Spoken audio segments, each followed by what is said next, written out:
ये नवरात्र के 7वें दिन सुनते हैं माँ कालरात्रि की व्रत कथा तथा नीचे वाले हाथ में खड़ग है। इनका रूप भले ही भयंकर हो, लेकिन ये सदैव शुभ फल देने वाली माँ है। तो जा रहे मसाला ले ले रही खीरा दुकान देखिए भीड़, आज मेला लग गया है पूरा। चाउमीन यहाँ पे ले रहे हैं। So hi guys, welcome back to my channel with another new vlog. तो कैसे हो आप लोग? आई होप आप लोग अच्छे हैं, मैं भी अच्छी हूँ। Good afternoon. तो अभी 2-3 बजने वाला है, तो अभी नहा धो के हो चुकी हूँ रेडी। मम्मी वाली साड़ी पहन ली। आज है सप्तमी, लेकिन कल स्टार्ट होगा। आज आधा दिन से पता नहीं, लेकिन सप्तमी आज नहीं है। सप्तमी रहता है तो जगन्नाथ होता है, लेकिन जगन्नाथ कल ही है, अष्टमी के दिन। और अष्टमी परसों है, पता नहीं कैसे हो रहा है। पूजा 7 पूजा है, तो आज कालरात्रि का पूजा होता है, माँ कालरात्रि का। तो चलिए पूजा करती हूँ, मम्मी कर चुकी है और कथा निकालती हूँ, सुनती हूँ। नवरात्र के 7वें दिन की हार्दिक शुभकामनाएं। आइए नवरात्र के 7वें दिन सुनते हैं माँ कालरात्रि की व्रत कथा। नवरात्रि के 7वें दिन यानी महासप्तमी को माता कालरात्रि की पूजा की जाती है। जैसा उनका नाम है वैसा ही उनका रूप है। खुले बालों में अमावस की रात से भी काली माँ कालरात्रि की छवि देखकर भूत प्रेत भाग जाते हैं। खुले बालों वाली यह माता गधे पर सवार है। इनकी श्वास से भयंकर अग्नि निकलती है। इतना भयंकर रूप होने के बाद भी वे एक हाथों से भक्तों को अभय दे रही हैं। मधु कैटव को मारने में इन्हीं माँ का योगदान था। माँ का भय उत्पन्न करने वाला यह रूप केवल दुष्टों के लिए है। अपने भक्तों के लिए माँ अत्यंत ही शुभ फलदायी है, इसलिए कई जगह इन्हें शुभंकारी नाम से भी जाना जाता है। नाम से ही अभिव्यक्त होता है कि माँ दुर्गा की 7वीं शक्ति कालरात्रि के नाम से जानी जाती है, यानी जिनके शरीर का रंग घने अंधकार की तरह एकदम काला है। इनका रूप भयानक है। सिर के बाल बिखरे हुए हैं और गले में विद्युत की तरह चमकने वाली माला है। अंधकार में स्थितियों का विनाश करने वाली शक्ति है कालरात्रि। काल से भी ये रक्षा करने वाली शक्ति है। इन देवी के 3 नेत्र हैं। ये तीनों ही नेत्र ब्रह्मांड के समान गोल हैं। इनकी सांसों से अग्नि निकलती रहती है। ये गधे की सवारी करती हैं। ऊपर उठे हुए दाहिने हाथ की वर मुद्रा भक्तों को वर देती है। दाहिनी ही तरफ नीचे वाला हाथ अभय मुद्रा में है, यानी भक्तों को हमेशा निडर और निर्भय रखता है। बाईं तरफ के ऊपर वाले हाथ में लोहे का कांटा तथा नीचे वाले हाथ में खड़ग है। इनका रूप भले ही भयंकर हो, लेकिन ये सदैव शुभ फल देने वाली माँ है, इसलिए ये शुभंकारी कहलाई। अर्थात इनसे भक्तों को किसी प्रकार से भी भयभीत और आतंकित होने की आवश्यकता नहीं है। इनके साक्षात्कार से भक्त पुण्य का भागी बनता है। कालरात्रि की उपासना करने से ब्रह्मांड की सारी सिद्धियों के दरवाजे खुलने लगते हैं और तमाम असुरी शक्तियाँ उनके नाम के उच्चारण से ही भयभीत होकर दूर भागने लगती हैं। इसलिए दानव, दैत्य, राक्षस और भूत प्रेत उनके स्मरण से ही भाग जाते हैं। ये ग्रह बाधाओं को भी भयभीत करती है और अग्नि, जल, जंतु, शत्रु और रात्रि के भय भी दूर होते हैं। इनकी कृपा से भक्त हर तरह भय से मुक्त हो जाता है। आइए सुनते हैं माँ कालरात्रि की व्रत कथा। जब शुंभ, निशुंभ और रक्तबीज जैसे राक्षसों ने तीनों लोकों में हाहाकार मचा रखा था, तब सभी देवता इससे चिंतित होकर भगवान शिव जी की शरण में गए और उनसे सृष्टि की रक्षा करने के लिए प्रार्थना करने लगे। भगवान शिव ने माता पार्वती को भक्तों की रक्षा के लिए दैत्य का वध करने को कहा। शिव जी की बात मानकर माता ने दुर्गा का रूप धारण कर शुंभ, निशुंभ का वध कर दिया। जब माँ दुर्गा ने रक्तबीज दानव को मौत के घाट उतारा, तो दैत्य के शरीर से निकले गए रक्त से लाखों की संख्या में रक्तबीज उत्पन्न हो गए। ये देखकर माँ दुर्गा ने अपने तेज से कालरात्रि को उत्पन्न किया। फिर माँ दुर्गा ने दैत्य रक्तबीज का वध कर दिया और उसके शरीर से निकलने वाले रक्त को जमीन पर गिरने से पहले ही अपने मुख में भर लिया। इस तरह माँ दुर्गा ने दैत्यराज के सभी रूपों का गला काटते हुए उनका वध कर दिया।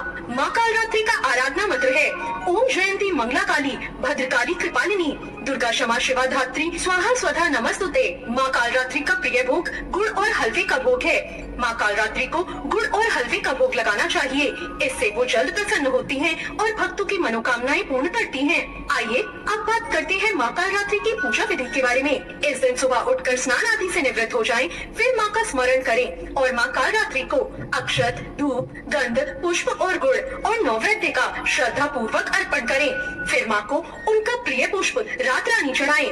फिर माँ कालरात्रि के मंत्रों का जाप करें और इसके बाद सच्चे मन से माँ की आरती उतारें। मान्यता है कि इस दिन माँ को गुड़ का भोग जरूर अर्पित करना चाहिए।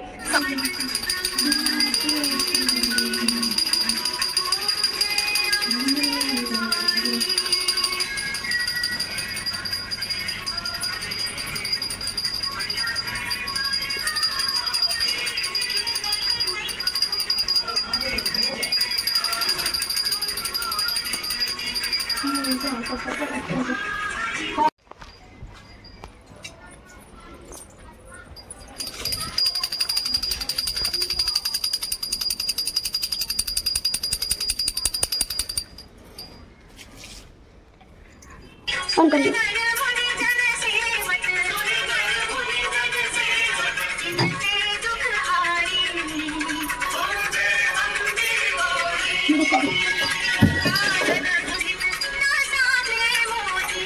आप लोग ले आते तो पूजा हो चुका है। चलिए प्रसाद लेती हूँ आप लोग को भी खिलाती हूँ प्रसाद आज है।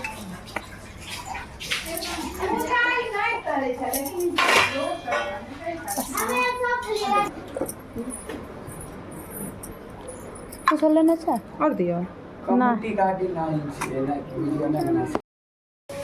तो प्रसाद खा लीजिए, उसके बाद खाना खाती हूँ, फिर मार्केट जाना है फिर से। आज कुछ सामान लाया जाएगा ना।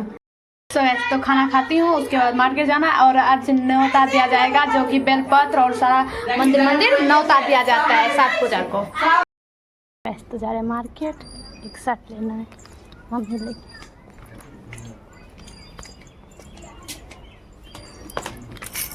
तो मार्केट ले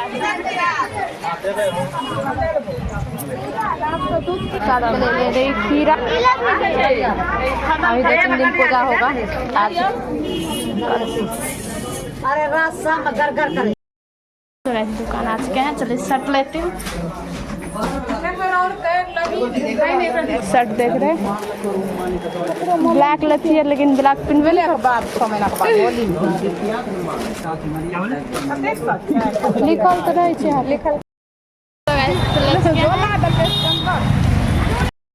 सो गाइस तो मंदिर जा रही हूँ, अभी आई हूँ मार्केट से। चलिए मंदिर आज सुबह नहीं तो जा सब जल्दी जाओ।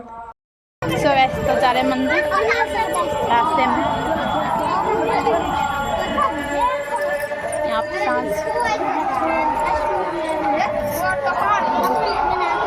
देखिए भीड़, आज मेला लग गया है पूरा।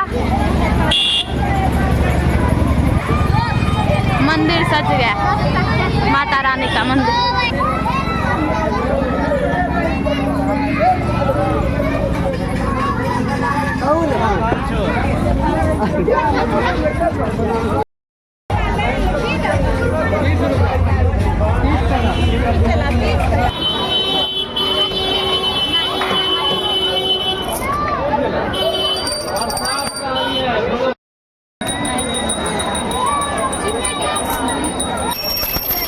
अंदर मर्यादा मत की जाएगी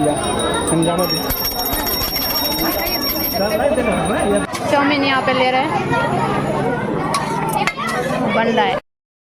वैसे तो आ गई थी। और ये ब्लॉग कैसा लगा बताइएगा कमेंट में आप लोग को। और शर्ट गई थी खरीदने के लिए उनके लिए। तो ये ब्लॉग कैसा लगा, शर्ट भी खरीदी। उसके बाद थोड़ा मोड़ा चीज़ था और जो कि खरीदना था, शैम्पूल मतलब जगाने के लिए शैम्पूल।